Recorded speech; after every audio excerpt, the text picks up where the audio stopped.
was able to hand it off to our carpenter or construction pro, Peter.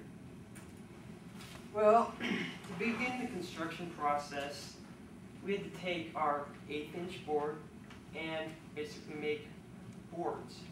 And I'm used to working with boards, plywood, MDF, anything. So once we got it down to our boards, I could work with it. But getting it to our boards was quite a trick. We had to laminate the pieces together with Titebond glue. So to do this, we poured the glue on, and we then painted it on and created an even consistency.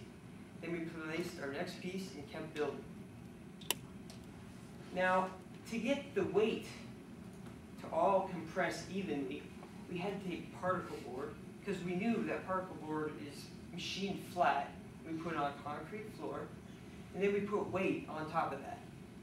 To find weight, we didn't just have normal weights around us, so we took things out of our backyards. We took cinder blocks, buckets of rocks, then we went and we found the big old shop vise, placed that on, and found 2 rear differentials, placed that on, and we ended up standing on it too.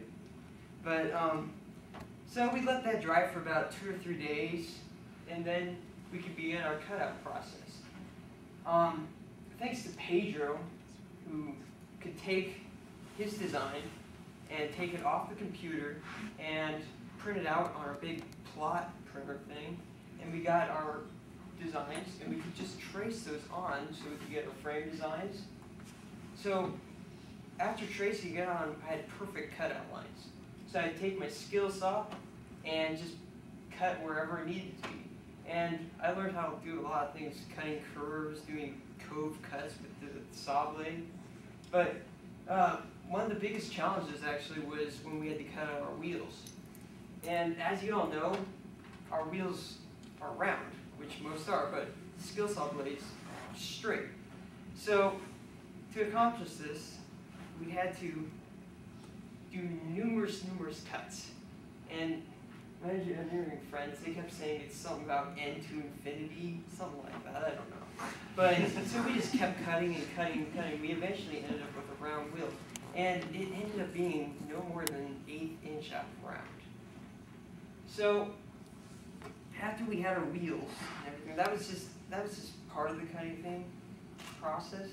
We did numerous other cutting jobs, such as cutting with a jigsaw.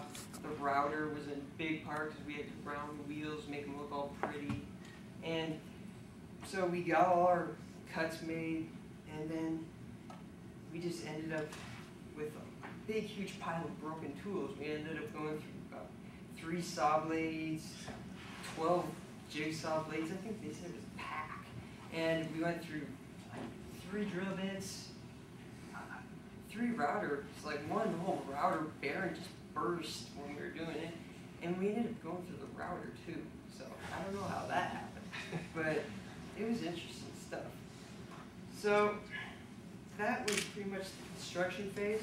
But during that whole building process, our fabrication master, Justin, was working on the drivetrain. Because we decided to go with a custom drivetrain, we had to build most of our parts from scratch. We didn't want to use normal bicycle components because they're made out of steel, and free hubs weigh over a pound by themselves. And we really wanted to keep the non-paperweight to a minimum. So Black Diamond Bikes kindly donated a couple of crank arms, and we stole a couple of gears off of Jared's bike when he wasn't looking, and we went to work. We used 1-inch aluminum tubing for our bottom bracket assembly and for our rear axle as well as our front axle.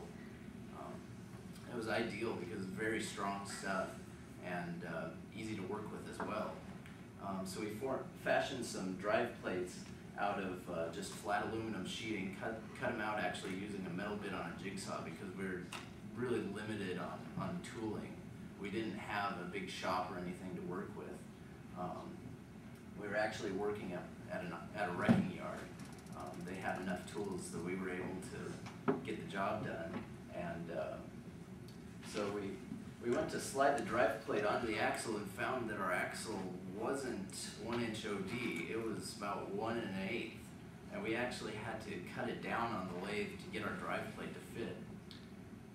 with that done, we had to make an adapter for the rear cog because it was steel, and so we used a piece of pipe to fix it to our rear axle using a couple of roll pins from a wrecked Subaru.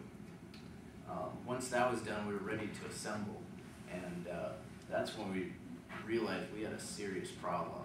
It was weight.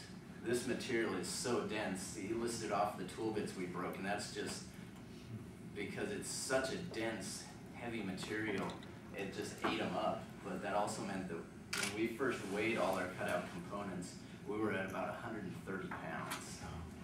So we started drilling holes, and we needed to make sure that our material we could thin our parts down. So we actually did tensile testing and found that it holds about 5,000 psi before it fails under tension. So with that found out, we lightened our bike everywhere we could and put it together. The final assembly process, we used Gorilla Glue due to its strength. We had to assemble it in a specific order because our drivetrain is inside the glued frame. But what we ended up with was a very strong, very durable bike that I think is going to be capable of very good speed. We would like to thank Hall's Auto, where we were able to do our fabrication, Black Diamond Bikes, and Sonico that donated all of our paper products. And we were riding our bike around on campus, and those people that didn't think we could do this were just amazed because we can ride this as hard as a normal bicycle, and that really people don't think that's possible with paper. Thank you guys. If you guys have any questions? What is your current weight? We are at 74.6. 74.8 pounds. We did not have an accurate scale, and we knew we'd have to shave a little bit of weight coming here, but we knew that we could. Anybody else? Non-metal weight? What is your non-metal weight? 6.63 pounds. We were below 4 pounds, but we had a front wheel out of cardboard that we had to ditch for weight, and we were able to just put a bicycle wheel on to save about 20 pounds.